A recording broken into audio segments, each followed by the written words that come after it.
चार गा, हरि भजन गुण गाल गा।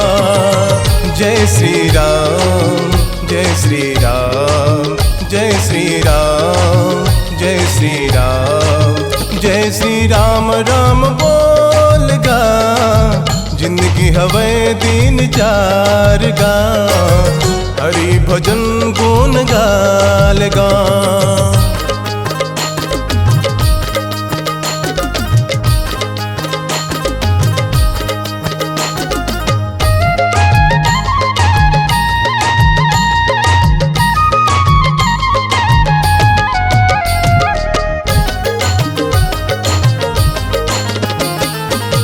काले के ते आए जगत माँ, काले के ते जावेगा, काले के ते जावेगा।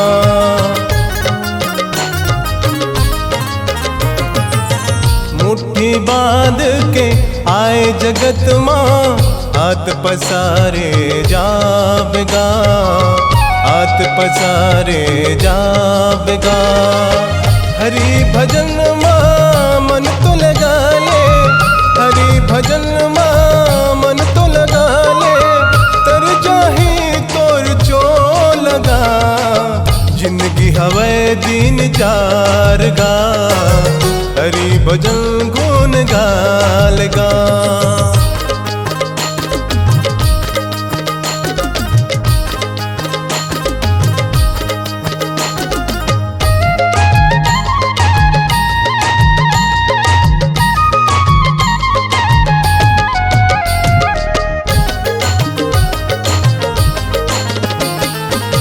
जैसे कर्म ते कर बिर संगी, वैसे ही फल पावेगा, वैसे ही फल पावेगा।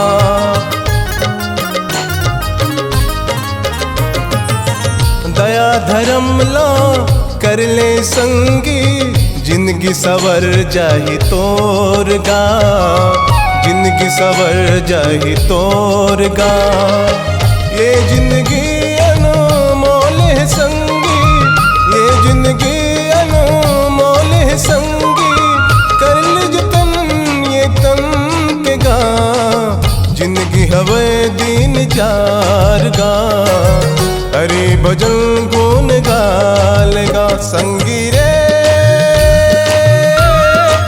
साथी रे, जिंदगी हवे दिन चार गा, हरि भजन गुण गाल गा। जिंदगी हवे दिन चार गा, हरि भजन गुण गाल गा। जय श्री राम जय श्री राम जय श्री राम जय श्री राम जय श्री राम राम बोल गा, जिंदगी हवे दिन चार गा, हरि भजन गुण गाल गा। जिंदगी हवे दिन चार गा।